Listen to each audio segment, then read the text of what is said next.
Bluff City Media presents the Two Buck Sports Show with your hosts, Rusty Buckets and Uncle Buck.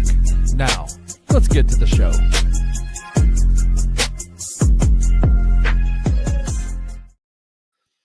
What is up, everybody? Welcome to the Thursday edition of the Two Buck Sports Show. I'm your guy, Uncle Buck here. I am joined to my right, to my right, my left. It's backwards on the camera. It's okay. It's backwards. It's backwards. You're on my right hand, but yeah. Anyways, to my left, Blockhead himself, producer extraordinaire, Bald head, big head. Kenny Stubblefield. Kenny, can you think of a better job that you would rather have right now than talking about the Grizzlies incessantly to the public? Oh man, yeah, because I mean it's like there's so much new things to talk about every single time, right? Because it's nobody has the same takes, everybody has the same remedies for the problems, right? Like we're all just unique takes here. Yeah, we're all on the same page. That's for sure. Listen, it's Thursday. Rusty did make it safely to Boston. And for anybody wondering, I made a really bad joke yesterday about him flying UPS Air. I wish I wouldn't. I wish I would not have made. Jeez. Here I am making it again, but he did make it safely. Good Lord, dude. And so he's having a good time. Listen, we'll make this. It's Thursday. Listen, there's a new segment that we've been doing for a few weeks now, and it's never been more appropriate than today. It is our Thursday therapy segment, and it may not be a segment. It just be multiple bullet points. Yeah. All therapy, though. All therapy under the same segment. But before we get into Grizzlies therapy, let's do some other therapy. So, real quick, before we do that, are you like completely leaned back in your chair just chilling? You're relaxing and just cool today, aren't you? Like, yeah, so I've decided, like, listen, there are things in life that matter, and I do love the Grizzlies, and I have very hot takes, and I really want them to do well. But I've repositioned my microphone. I've just decided to sit back and try. It's an effort to psych my own self out because my default is to get up here and yell and scream and be mad, but I'm trying to force myself back in this chair a little bit to balance myself out and try to remember that we're 9 games into the season. But it's just kind of a way to get in my own head a little bit. Well, I have to sit up in my seat because if I lean back, it goes back way too far. Like I'm way back here. And then this is not a computer chair. This is a sturdy American standard chair. This is a weak Finland-made computer chair made in Finland, and when I got the chair on the box, it said this chair will revolutionize. This is a global takeover of computer chairs, and all right, every computer chair should absolutely get on board with the Finnish way of making chairs. But I feel like I have to sit up in it because if I lean back too far. But apparently that's the way it's supposed to work in computer chairs. You're supposed to lean all the way back and almost fall out. I think you may need a new chair. I think you've worn that chair out, brother. You think so? All right. Yeah, find the button. Was that a bad joke? Was that a bad joke? I apologize for that. It went a long time. It was a long joke before you got to the bullet. So you got the punchline there, but you got to the punchline, and it was a punchline. So listen, I've got a lot of stuff I want to talk about T.I. We're going to get to it in a full episode edition of Therapy Thursdays. Wait, do we have a clip? Good Lord. I don't know what you come on. You don't even watch this show. I do watch the show. Yeah. Where's the? Oh, here it is.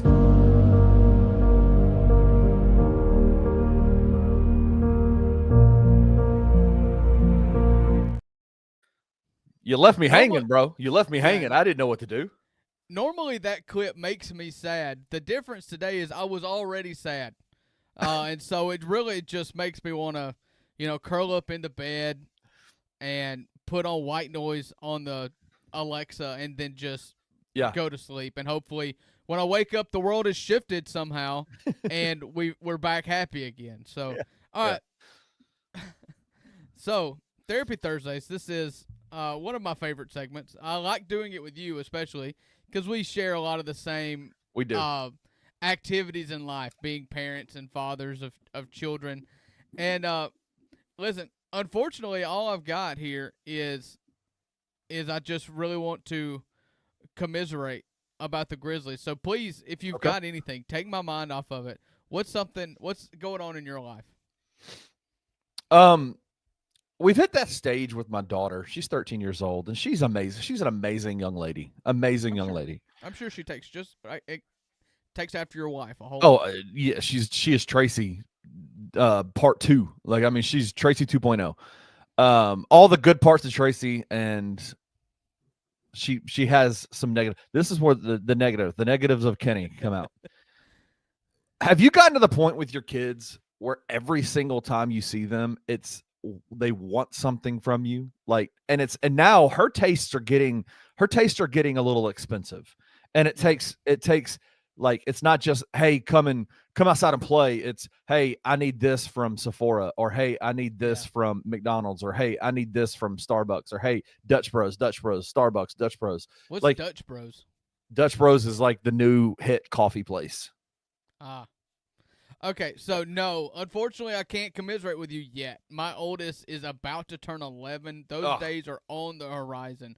We're still like, for instance, last week they wanted to go to a little church retreat with the youth group, and it was like last minute, and they were like, we both need $75 to go on this 2-night trip, and I was like, okay, but that's the extent of it. Balls, stuff like that.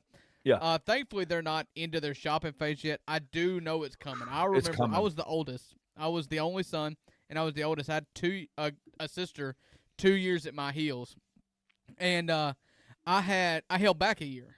I did 7th grade twice. So much fun. I did it again. Yeah. And so my sister was just 1 grade behind me, and she was the cheerleader that tried to be the it girl. Oh, yeah.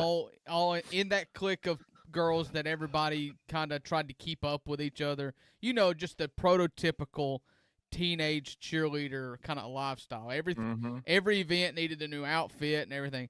And I remember the challenge that was on my parents, just being like, listen, Victoria, you don't need this. You want this, you don't need this. And constantly going through that. And I never asked for anything. Shoot, to this day, I think the 3 hoodies that I wear the most often on this show were all gifts from my wife at Christmas over 3 different years. And I just don't ask for stuff. I don't really want anything. If I do, I just go get it. And it's typically not expensive. And I remember when I was a kid, like my mom, if I would mention to my mom, like, hey, I need new shoes, she knew that those shoes were falling apart and or hurting my feet. And she was like, okay, fine.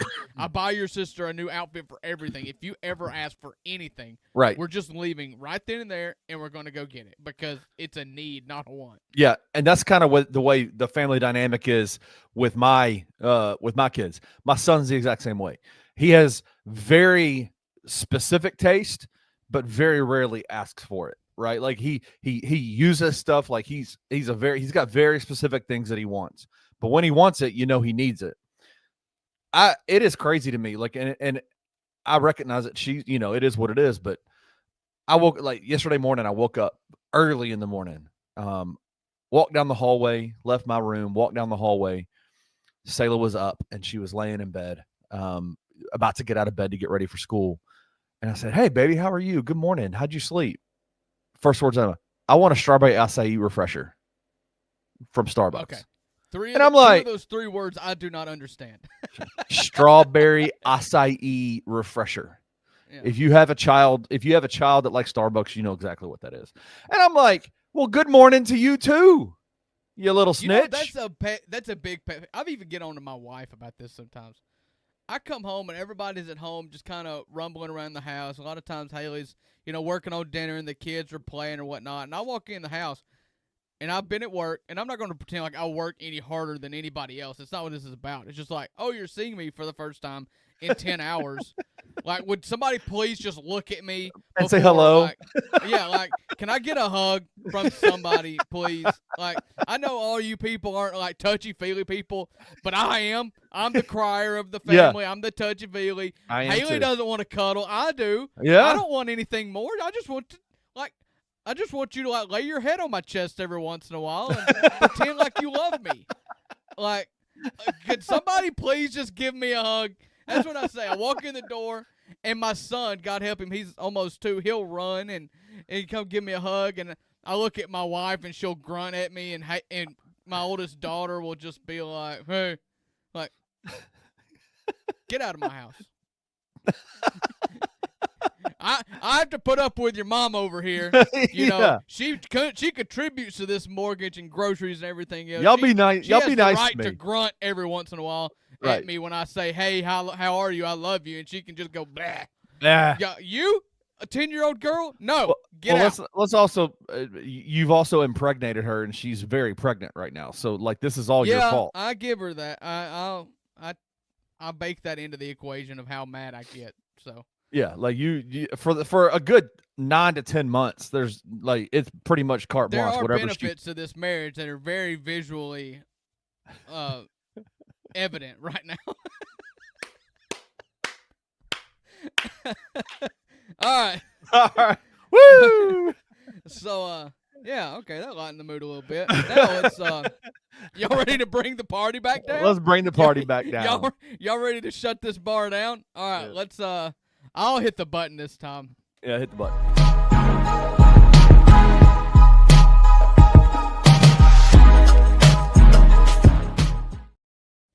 All right. I appreciate everybody for joining in with us on the $2 Sports Show. We are a show that's live every single weekday, 11 a.m. Central Time on Bluff City Media, YouTube, and X pages. This is where you should want to spend your lunchtime. If you don't get lunch at 11, talk to your manager. Get your lunch at 11 so that you can hang in here. Get on YouTube. Get in the comments with us. Wayno's here. Mimant's here. Zach Edey highlights is shown back up. Shout out. It must be time. It must be getting close to time that Zach Edey re-enters the Grizzlies stratosphere here.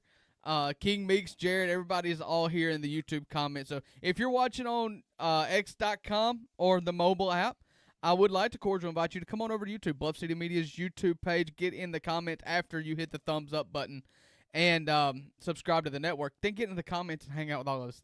The two buffoons on the screen right now are just like 40% of what you should like about this show because we got a bunch of cool guys that you can hang out with in the comments while listening to us. Absolutely. We've been seeing over the last couple of days, we've been seeing clips and, some movement with Zach Edey and that he might be coming back pretty soon. We'll know, I think, pretty quickly how soon he'll be coming back by what they do with Charles Bassey today. Yeah, me and Jared talked about that on our show yesterday. So you have to have 4 players that's going to miss at least the next 2 weeks. Right. Because they can't come back in the middle of the 10-day contract. And so if you don't re-sign Charles Bassey to a 10-day contract, I think you see Zach Edey within the next 2 weeks, or at least that is the goal, because I don't think they're going to go in another direction with the 10-day. Like, if you have another 10-day, you're going to go get Charles Bassey, in my opinion. Right.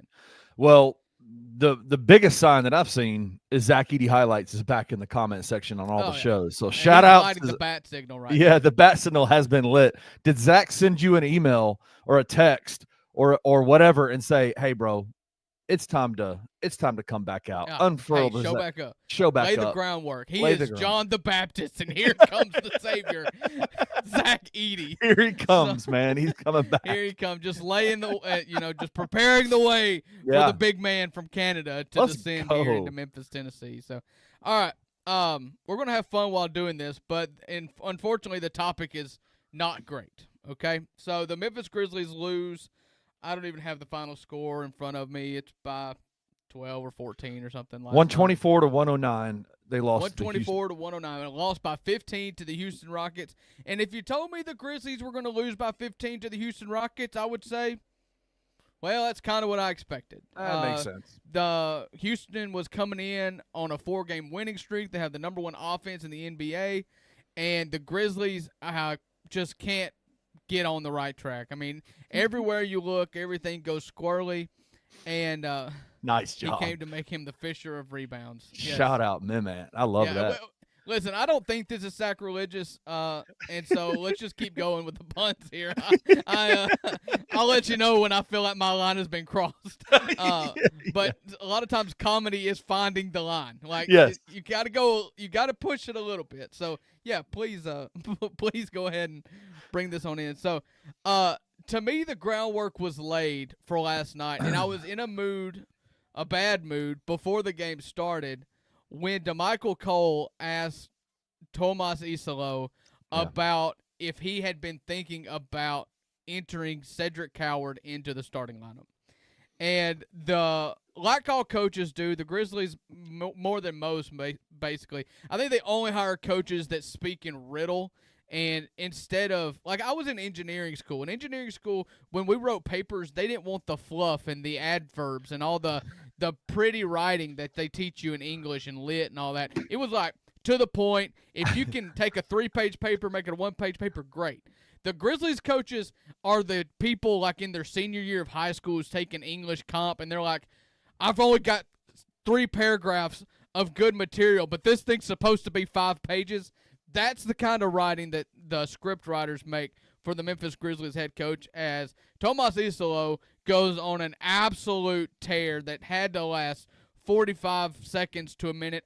You can't even read it on the screen. That's how little this font had to be to fit it. And, like, I literally can't read it. But I'll give you the synopsis. Would you like me to read it? If you can do it quickly. Yeah. Yes, of course. Have you considered putting Cedric Coward in the starting lineup? Yes, of course. You always give that consideration. We think about that with all of our players. I hope not. God bless. We try not to optimize for any individual player. What we try to do is build those lineups for the whole 48 minutes. A lot of times it doesn't make sense to have, for example, all of your best on-ball creators in the same lineup. I think he's done an unbelievable job for us as a rookie, especially the poise he's played with coming off the bench, the productivity. Every time he stepped on the court, he's given us a spark on the court. We feel like that has suited him very well up to this point. Also, his minutes have been steadily going up because of his overall impact. I think that's the more important thing than, like, who is starting and who is not, just how those minutes are allocated. Okay. So the first thing that pissed me off was how in his offense, his philosophy is not necessarily to feature one person. Now, I know this was a question asked about Cedric Coward, and so maybe he's speaking in lenses of Cedric Coward. But I don't understand what the role of coaching is if it's not to take what you do well and accentuate it to the nth degree. Like, what are we doing here? So, I have been one. Another thing that was said, and then I want to dive into both points here. Another point that was said in that was that it's not necessarily who starts, but how optimizing the full 48 minutes. I used to be a guy that said it was more important who finished the game than who started the game, and I still more or less believe that, but there is one massive caveat that I have to ask. It's more important who finishes the game than who starts the game, as long as the people who start the game doesn't put you in a freaking crater. Like, if you can get out of the starting lineup minutes even, then maybe it's important who starts the game. If you cannot survive your starting lineup, then something has to change. And it is just absolutely atrocious. The Grizzlies, this is the notes that I've got here. I went and I've got an Excel spreadsheet pulled up, I tried to tabulate it in, like, bite size, in like a thesis as well. The Grizzlies have lost in the first half, which is 2 quarters of every game. They've played 9 games. That is 18 quarters of first-half basketball the Grizzlies have played. They have lost the margin in 12 of the 18 quarters. In the first quarters, in 9 games that the Grizzlies have played, they are losing first quarters by 44 points. They are losing second quarters by 17 points, and they are winning the second half. They are winning third quarters by 3, which over 9 games is virtually 0, and 4 in fourth quarters. They are losing the starter minutes. And so just if you're not considering tweaking the starting lineup, then what are you considering tweaking? Are you just saying like, oh, they'll figure it out? This is going to work, based on what? Based on what? What about the starting lineup of Ja, KCP, Jaren, Jalen, and Jock Landale? What about that starting lineup do you think will change to take this 44-point first quarter deficit that we have tallied up over the first 9 games of the season and make it a positive, or make it 0? I don't know. If you go to the games, I haven't actually been to a game, but I've seen the pictures of the board, and apparently, according to one of the new things that's up on the board in the middle of the FedEx Forum, is the coaching staff has asked for the plus-minus stats for every player that's out there on the floor. That's gonna be off the board. That's gonna be off the board real quick, because guess who? Let's just go back to last night's game. I think plus-minus stats are a little bit misleading, because sometimes they can be. They can be. That's why 9 games in, I wanted to capture the whole 9, but I understand that. Yeah, like they can be a little bit misleading, but there's nothing misleading about the fact that your 3 lowest rated, highest negative per minute, points per minute, plus minus, whatever it is, stat guys from last night's game: Jaren Jackson Jr., John Morant, and KCP. Okay, let me take it a step further. Which means when they were on the floor, the Grizzlies lost were negative points on whatever they're. So when Ja was out there, minus 15. When Kentavious was out there, minus 19. When Jaren was out there, minus 20. Like that stat, that's hitting 100% on what you're talking about, right? All right. So to take plus minus, again, I agree that singling out plus minus, if you take one player over one quarter, it depends on who he's playing with. It can be a little biased. There's bias in that you can make that whatever you want to make it. So I took it for the whole season. Every minute played by every player in the Memphis Grizzlies team. This is the plus minus for the season. All right. We'll just I'll leave it up to you. Okay, who do you think is the worst plus minus player on the Memphis Grizzlies this year? It's someone in the starting 5. I would say probably Kentavious Caldwell-Pope. Okay, Kentavious Caldwell-Pope is minus 53 on the year. He is second worst behind Jaren Jackson Jr. at 55. You're right. The worst 5 of the team are the whole starting lineup. Jaren minus 55, KCP minus 53, Jalen minus 44, Ja minus 42, and Jock minus 38. The bench, again, over 9 games, this is negligible, okay? The bench, Santi minus 16, Omax minus 19 in 6 games, Cam minus 8, Vince minus 8. There's one person I'm missing, though. Can you tell me what Cedric Coward's plus minus on the season is? I would suspect it's whole team. I would suspect it's a plus. Plus 28. Yeah. That is, by my simple math, what is 28 plus 44, Kenny? 72? Yep. 72 points better than Jalen Wells.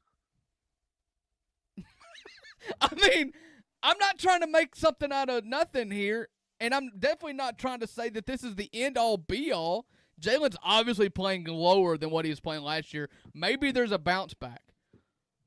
But, buddy, I don't really know what you're meaning here. In first quarters, league-wide, in the NBA, in first quarters, Grizzlies have the 29th rated offense in the NBA, and they have the 18th rated defense in the NBA, giving them a total net rating in first quarters of 29th at minus 18.5.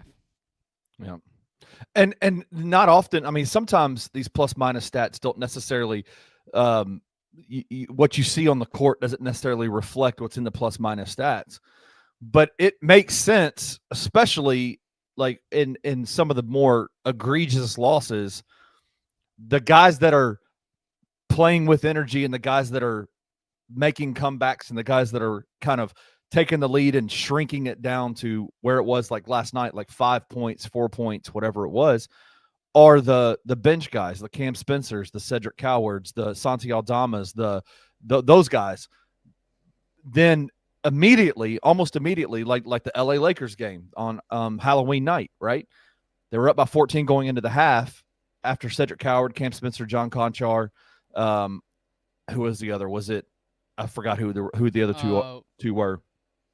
Like took them from being behind to up by 14, and within 2 to 3 minutes of the third quarter, that lead was gone. Yeah. It was done.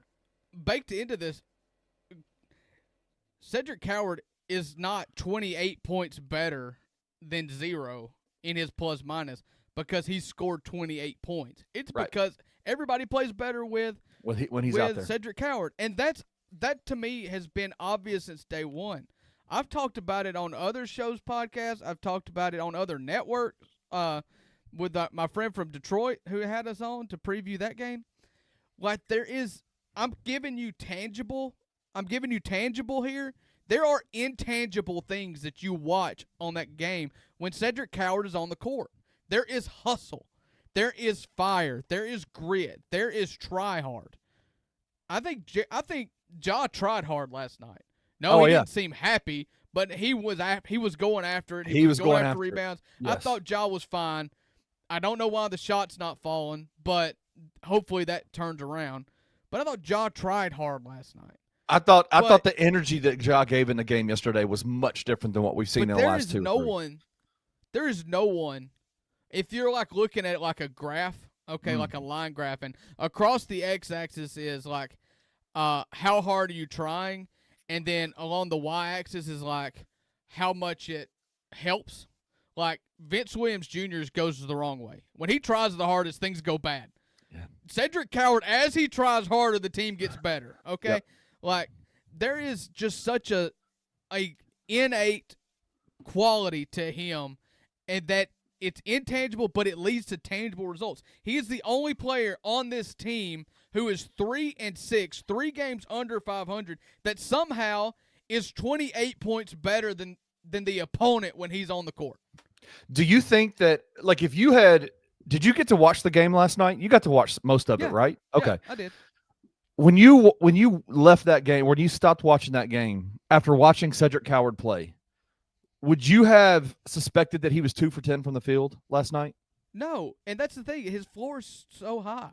Like, Jalen Wells are there's so many players that are only affecting the game if they're making shots. Right. That's not said. That's not Cedric. Absolutely not. I honestly could care less. Would it help? Yes, but that's whipped cream at that point. That's the cherry on top if he makes shots. I'm so sick of watching team that just gets pushed around. I mean, Jaren, to get into Jaren for a minute, and we're going to end on T.I. We started there. We're going to end there. Jaren had 1 field goal attempt in the first half. Unbelievable. And he just continues.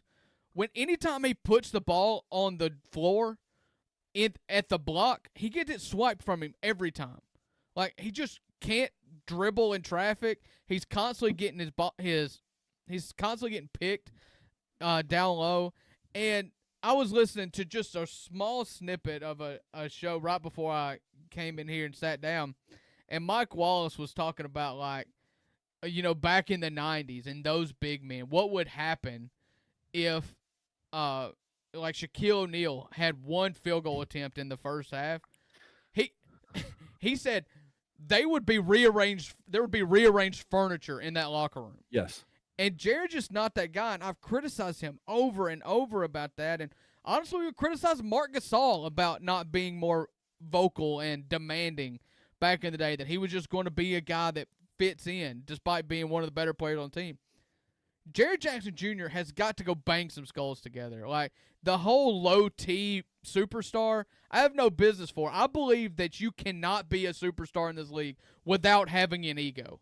And Jaron over here getting in where he fits in, saying, "Oh, I'll just do whatever the team needs." Like, buddy, you're making a ton of money. You are the second best player on this team, and if you choose tonight to take off, then this team has no second best player. Like, you got to step up. You've got to have pride. Pride.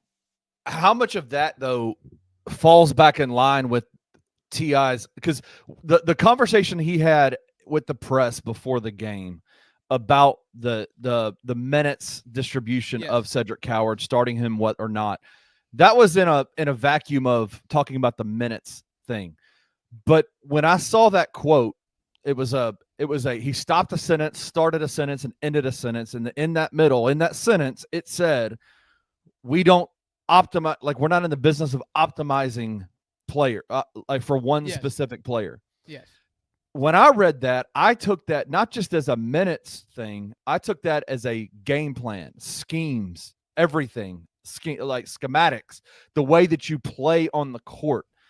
And that, to me, is where I go, if that's what you're doing with the minutes, then are you also doing that with the player? Because as much as I agree with you, I really do wish that we had a more arrogant big man in Jaren Jackson Jr., a guy who would break skulls if he only got one shot and a half. I wish that stuff would get thrown around the locker room, heads would roll. I would love to have that happen. That's not Jaren Jackson Jr. But is it not also on the coach then to say, like, Jason March comes walking up to Tuomas Iisalo in the middle of the second quarter, and he's like, "Hey, buddy, hey, Jaren Jackson Jr. has one shot in the half. Maybe we should target him. Maybe we should get the ball to him on the offensive side of the floor."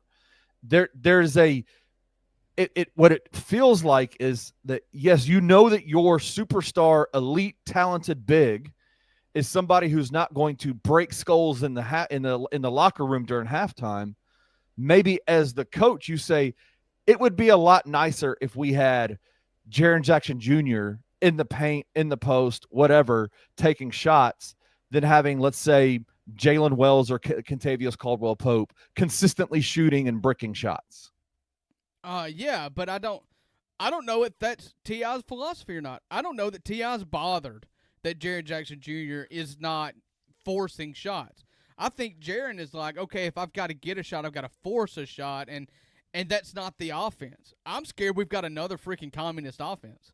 You know, I talked about the communist offense nonstop last year. We were doing really good offensively, putting up numbers, but Ja was pissed, and like Santi Aldama was our second best player.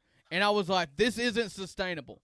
You cannot do this. This is a superstar league. If you don't feature your superstars, then your superstars have to speak up. If you are not going to feature them and the superstars don't speak up, then the coaches are going to have to go. You're going to have to put in another system. Like, I put a lot of onus on these players. Yeah. I do. They're the highest paid people in the organization. Yeah. If you want something, dang it, the squeaky wheel gets the grease, is what my dad used to say. The squeaky wheel gets the grease, and if the squeak isn't being heard, then go and throw something. Like, right. I have such a problem, like, just saying, oh, well, the coach doesn't, the coach put in the offense, that doesn't work. Like, at some point, like, I've got one shot attempt in the first half. I'm going to go and run somebody over. I'm going to go and put up ill-advised shot. I'm going to go do something. Because what the alternative to Jaren Jackson Jr. having what happens when Jaren Jackson Jr. has one shot in the first half is that he's a nothing. Like, what are we even doing here? Like, he gets a couple blocks, he rebounds, but, like, you're not helping the team. Not at all. Not at all. You're not a threat. And so because of that, your wing shooters, who are your 3-and-D guys who are supposed to thrive off of space, are getting zero space. They're not getting any room to shoot. There's only one thing, and this is where me and you are in agreement. There's one thing that would change all of this. And this is the part that I put the onus on John Jaren. There's only one thing that would change all this: a knock on a door. And the knock on the door is knocking on Isalo's door and saying, hey, this lineup minutes distribution thing where you're taking Jaren out with 8 minutes left in the first quarter and sitting him until 4 minutes left in the first quarter. We're not doing that anymore. We're not doing that. I'm not coming out. Figure it out. Like, I'm staying in. The same thing with Ja. We're not doing that anymore.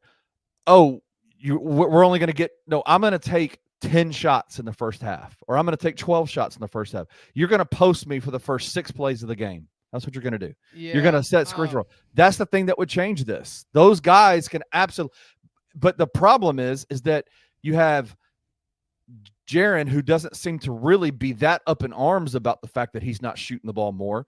And then you've got Ja, whose mode of protest is silently quitting on the court. Right. Like, that's not okay. I don't know about all that. I do think conversations have to be had. You know, I'm not. I don't know that going in and making demands is necessarily like 100%. And the rotations, the rotations are the rotations. I don't really mind Jaren going out between the 4-minute mark and the 8-minute mark in the first quarter. Like, I would shrink it. I would do it differently, but you're going to have to get rest. And if the theme there is to have Jaren take the first break and leave Ja on the court, like, in theory, I think I get that, but that's just Drew. It's not working. It's not working. No, you just gave a whole spreadsheet about how they've lost by 53 points in the. That's why I said the theory of it. I get it. It's not but if working. You're telling me the only solution is we can't leave. We can't go to the bench with Jaren and Ja. Then that's a whole separate issue. Like the bench sucks too. The bench has been the best part of the Grizzlies this season. Well, I'm saying, you know what I'm saying though. I'm saying that if you can't, Jaren's going to have to take a break. I get that. You're going to have to go to the bench. You've got to survive it. But what they're doing is not working. I agree. I do agree. It is not working. And so that's where I wanted to end the conversation, and bring it back around to Tuomas, is what do we know? The problem we have right now is we don't really know what is the players, what is the system, in my opinion. The reason why I say that is because Ja's been extremely inefficient from the field. Yes. He can't get any good shots up. He can't get into the lane at all. And he can't hit threes. He's never hit threes, but even this for his career where he's been a bad three-point shooter, this is his worst. This is his worst by far. Jalen cannot shoot threes. He cannot get any good looks. KCP is the same way. Our best three-point shooter is probably Jock Landale and Cam Spencer. Santi's looked fine. Is that the offense? Is this a slump? That's where I'm kind of like, I don't know what the secret is. I think, for starters, and this is probably why I'm so frustrated about the said starting lineup thing, is that we've got a lot of unknowns about this. Like, is it a slump? Is it the offense? The one thing we do know is the team is better when Cedric Coward's on the court to start him. Yes. So when he pushes back on that is the reason why I'm mad. Because of a lot of things where we're talking maybe the sample size isn't big enough, we're still data collecting, all this other kind. The one thing we know for sure is that Cedric Coward is better than Jalen Wells and KCP. So pick one of them, move them to the bench, and put Cedric Coward in here. I completely agree with you. And it's not even necessarily it's I think what he does offensively is better than what I think he's more impactful. I think he's more impactful headed, like going to the basket. I think he has a more wide range variety of shots than what Jalen and KCP have. You see him in the mid range, you see him at the rim, you see him rebounding, you see him shooting threes, you see him doing all those things, getting good shots off. But for me, it's more so just the energy impact that he has on the team when he's out there. That's the part of it. And let's just be frank about it.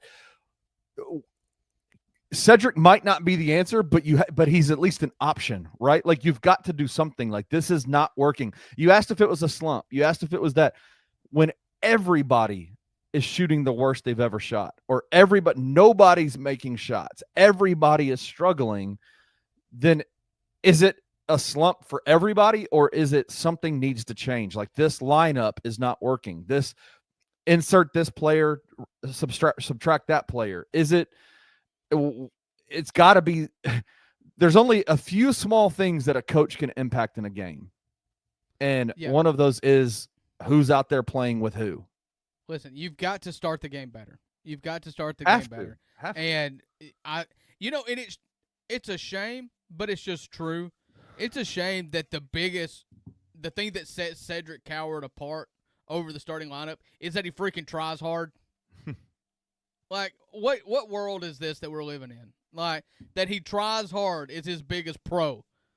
Like, I feel like that should be a given. And Well, that's the. I mean, yes, energy-wise, yes, that's true. But he also is a very effective. I said this in the preseason, even when everybody was freaking out about his shooting. His ability at this young of an age to gain separation on drives to the basket is pretty rare for somebody his age, especially somebody who's not played real organized basketball in a long time, right? Like, so He's got a Kawhi level mid range shot if he ever gets to it. right. Like, if he's ever allowed to get to it multiple times a game, he will not miss that. I mean, it's going to be as unstoppable as anything we've got in the half court offense if you can get him to the elbow. He has the ability, his quick burst, like being able to take an edge, like get past the defender, take an edge to the basket, is much, much better than Jalen Wells and Kentavious Caldwell Pope. Kentavious Caldwell Pope. Karen fit better. Who? You said Karen. Oh, did I say Karen? Karen? You said Karen, like a mixture Karen. between KCP Karen and Caldwell. Yeah. You said Karen, and then you said you correct yourself. And Karen's better. There's a reason why. There's a reason why we're seeing Ja Morant, who led the league as a 6'2" point guard a few years ago with points in the paint, not being able to get open shots at the basket, get into the lane, get into that. The only time I saw him do that yesterday, like in a real, like, and not just a broken play type situation, was when Cedric pressed the defense on one angle, passed it out to Ja, and Ja had a wide open lane to the basket with a floater. Like that. Yeah. Those are things that Jalen and KCP cannot do. Jalen reminds me of a Toyota Corolla from the 1990s. I used to have that's Zach Edey's car you're talking about. I had a friend who had one of those Toyota Corollas, and it was one of those kind of Corollas that, man, it drove so well when it got up and going. Like when it was going, super smooth, it would go. But man, that from 0 to 30 mile an hour, it was like, here we go. Like, here we go. We're moving, right? It felt like we were Fred Flintstone pedaling. Like you got transmission issues, but once you get it to 6, baby. Yeah, once you get it to that fourth gear, you're ready to go. That's Jalen. Jalen is not an effective driver of the basketball. He cannot handle the ball. He's not very quick on his feet. He's not super athletic. So when you have defenders that are literally like, I know all I have to do is rush you, like drive you off the 3-point line, Jalen, because there's no way you're getting around me. You're too slow. You're not a good enough dribbler. You don't have the moves. Then you just completely clog the lane down for Ja Morant. Yeah, but the issue with that is that Jalen driving to the basket doesn't help Ja Morant either, even if he were able to do it well. The problem is because they can't freaking shoot, they're just standing in the lane. Right out, they're just picking their feet up and changing which side of the line their foot's on, so they don't get a 5 second or 3 seconds call. But Jalen didn't forget how to shoot. I mean, he didn't forget how to shoot the ball. KCP didn't forget how to shoot. I tend to believe you on both of those. However, it's about you see the problem when they can't make it. Well, then here's the fix. The fix is put Cedric Coward in the starting lineup, a guy who can stretch the floor like Cedric can, a guy who can take an edge like Cedric can, a guy who has handles, a guy who has athleticism, a guy who can create pressure on the defense to then open up lanes. That is what basketball is all about. I don't care what you've been taught in all of your think tanks in Finland. Basketball is about creating mismatches. It's about finding those pressure points and breaking them on the defense. That's what basketball is about. And when you have one dude who can do that in Ja Morant, he cannot by himself create pressure and break a defense. Well, and that's what's different between Ja Morant and the top tier of NBA superstars is because he excels at getting to the rim, assists, everything except the outside shot. If he could have an outside shot, he can't force anybody to guard him close. And that's what sucks is because he cannot force anyone to guard him close beyond the 3-point line.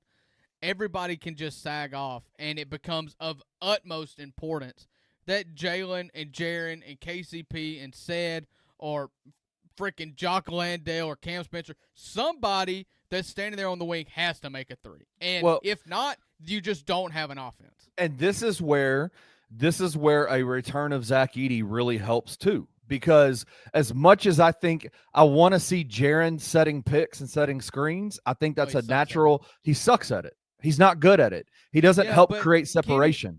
Kenny, I hope to share your optimism one day, but the problem still stands. Zach Edey can set a screen for John Morant at half court. Jalen's guy's just still going to be standing there. Like you can't. Zach Edey can't screen three people at one time. Somebody, when being helped on jaw driving, that guy defender that helps has got to be able to knock down the three, and they're not. They're not, but they can't. But we know they can. We know they can. Well, we know they could. But we know. But I mean, you heard it in Jalen's talk after the game the other night. He said it. He said it. At this point, I just need to see it. No, you know what he said after the game? He said, it's a new role for me, dribbling the ball more, handling the ball more. Maybe I would go to Jalen and say, you know what, bro? We're good on that for right now. You just stand in the corner and be at the 3-point line.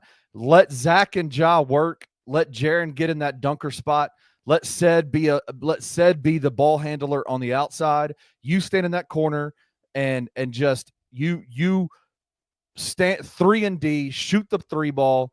Start making them like you did last year, and all this changes. Everything changes. Yeah. Adding Ced and adding Zach back to the lineup, I think is the thing that fixes what the starting lineup is struggling with, and that's putting pressure on defense. Now, I think that it's quite possible that our best player in the half court is hurt right now, and that's Ty Jerome. Because you've seen him in a half court work extremely well, extremely crafty, gets to the free throw line, mid-range shot, dead-eye 3-point shooter off the dribble or off the pass. Like, I'm being controlled here. I'm not saying the season's over, but at some point I've got to see some changes made. There was a lot of people all over the internet last year, the vast majority of people that were sold on Tuomas Iisalo before he had ever coached a game. And I think what I'm leaning towards right now is what I think should have been obvious to everybody. And that's like, this is not the same game that he was a genius at. Like, I don't want to hear your communist minutes distributions. I want to see, John Morant's good at this, we're doing this. Jaren's good at this, we're doing this. I'm sick of all the bull crap. Tuomas Iisalo is the first AI head coach in NBA history. I am so sick of gathering data.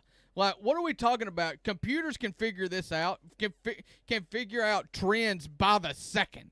And you're not got 9 games in before you'll even consider, like, entering your third best player into the starting lineup. I'm so sick of this. It's just bullheaded.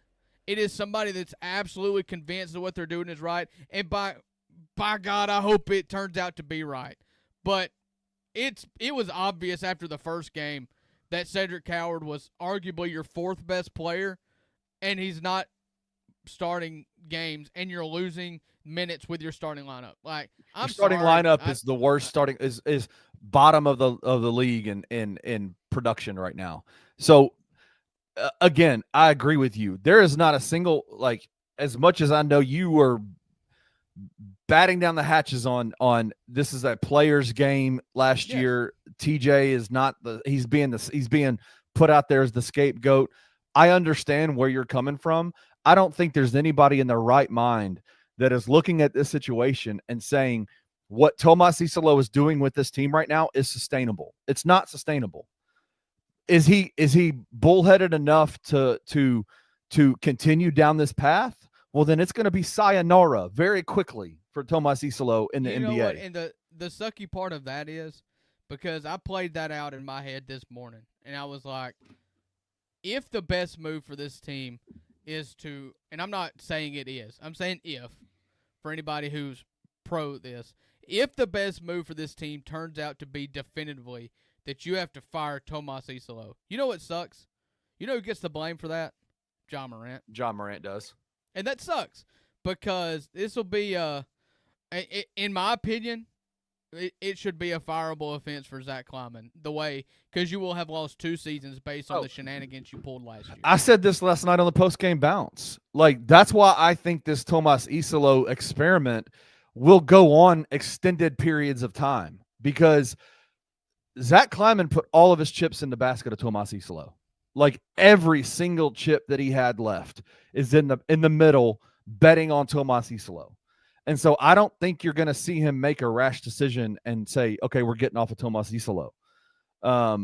I don't think any moves are going to be made. I think they're going to take a wait and see approach to see what it looks like with adding Cedric to the lineup, what it looks like with having Zach Edey back, what it looks like potentially with Brandon when he comes back, with Ty Jerome when he comes back. They're going to wait and see, because the 4 of their top 10 rotation players aren't playing right now. I think they're going to wait and see. But I also think the reason why they're going to wait and see is because I said this when they hired Tuomas Iisalo. If this doesn't end well for the Grizzlies and Tuomas Iisalo, this is Zach Kleiman's last push in. This is all in for him. And so this is one of those decisions where you make the decision. I'm betting all of my chips on this guy, and me and him are either going to succeed or we're going to sink. You know who I think would object basically on who would agree with us on just about everything when it comes to like what players get played, roles, all that kind of stuff? Who? Tayshaun Prince. I think Tayshaun Prince would agree with us 100% because I believe it is a players' league. I believe that when everybody wanted to crucify Taylor Jenkins last year, I said, Ja checked out. Ja's not playing basketball. When he plays, we win. And I went on that thing. Taylor wasn't perfect. Tuomas isn't perfect. It's still a players' league, and you've had Ja play in 8 games, and we're 3-6. And that's kind of where I put the line of demarcation there. Hasn't he played every game? 9 games. Well, he played 8 games. Oh, because of the suspension. Yeah, that's right. The that's suspension. Right. Yeah, thank you. So I guess you could say 7.5 games because he kind of mailed it in that Lakers game. But that's a good point. Listen. You've got to make your best player happy, and a lot of it's up to the player. But at the same time, like if you're not accentuating your best player at least to the minimum point to where they enjoy like playing basketball for you, like then you've got to do something different. Yeah. And winning fixes everything, and we're not really getting anywhere close to winning. Yeah, I mean, the problem is I'm sure that system worked overseas. I'm sure it worked overseas, but you're also talking about coaching a roster of players who could not make it in the big league that he's coaching in now, right? You're guys who are not the guys who are not talented enough to be dudes out there on the court. And so you have to like figure out, okay, what system can I run to accentuate every single one of these dudes? Because listen, we need everybody to play well and to work within a system so that we can be successful as a team. In the NBA, you have guys who are the elite of the elite in their sport. And if you come in and you're like, well, we need John Konchar's minutes to be as impactful as Ja Morant's minutes. We need Cam Spencer's minutes to be as impactful as Ja Morant or Jaren Jackson Jr. We need Omax Prosper's minutes to be as impactful as Jaren Jackson Jr.'s minutes. Man, come on. That's not the way this works. That. Yeah. Never understood that. Not one bit. And I'm hoping that was we're inferring a little out of that, because that quote in which he said that was in reference to Cedric Coward in particular. Like the question was about Cedric Coward. And so I hope he feels differently about Cedric Coward's success than he does Ja Morant. Ja Morant should be more important than Cedric Coward. And you've got a pecking order. You know, I make the parents don't do this, and I only do it in fun.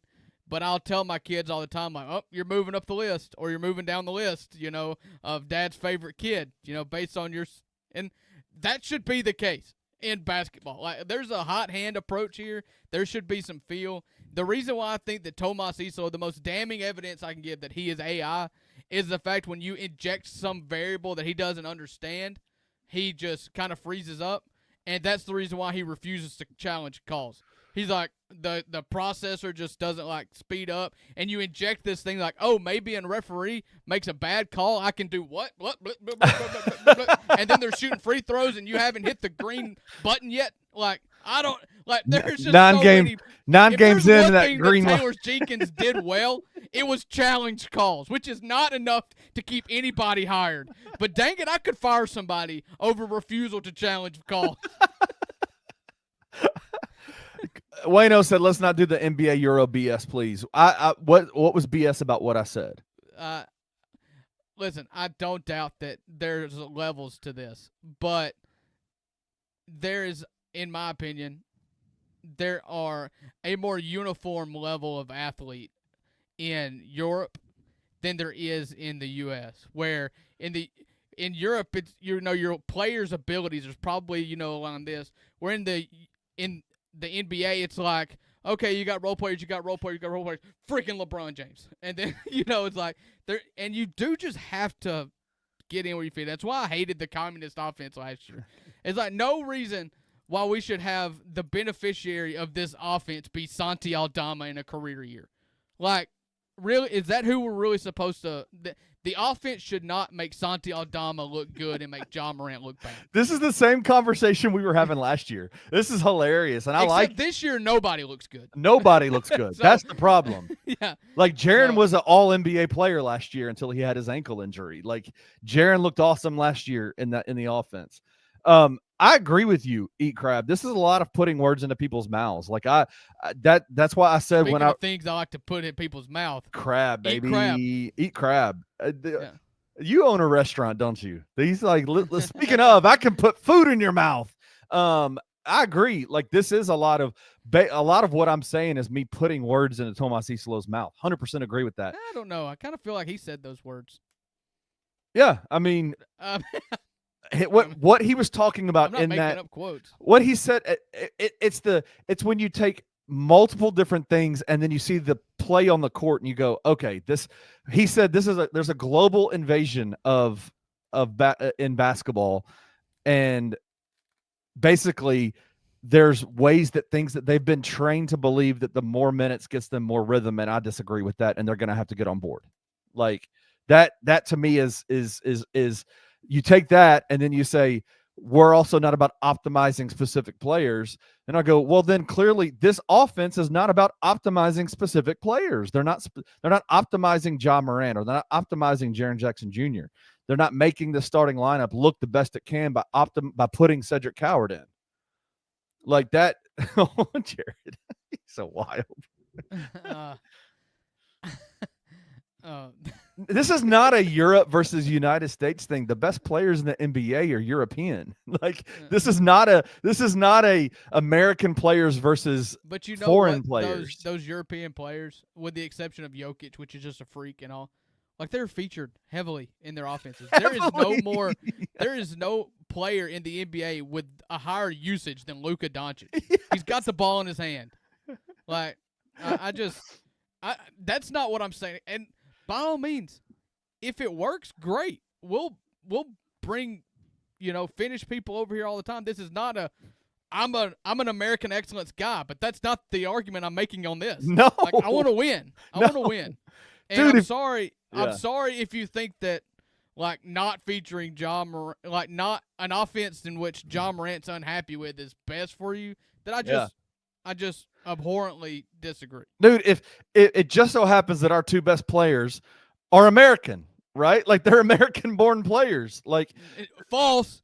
Jock Landale's an Aussie. Good point. Shout out. Best three-point shooter on the team. And that we'll end the show with throwing a bone to Wayno here. Hey, I appreciate everybody being here. Listen, this has been a 1 hour long edition of Therapy Thursdays, in which we got to just lay out our grievances about the Memphis Grizzlies. And if you listen to this show for any length of time, you have heard me say this before. This show is a daily show in which we try to give real-time like takes and feedback on what we saw about the game last night, because we do this every single day.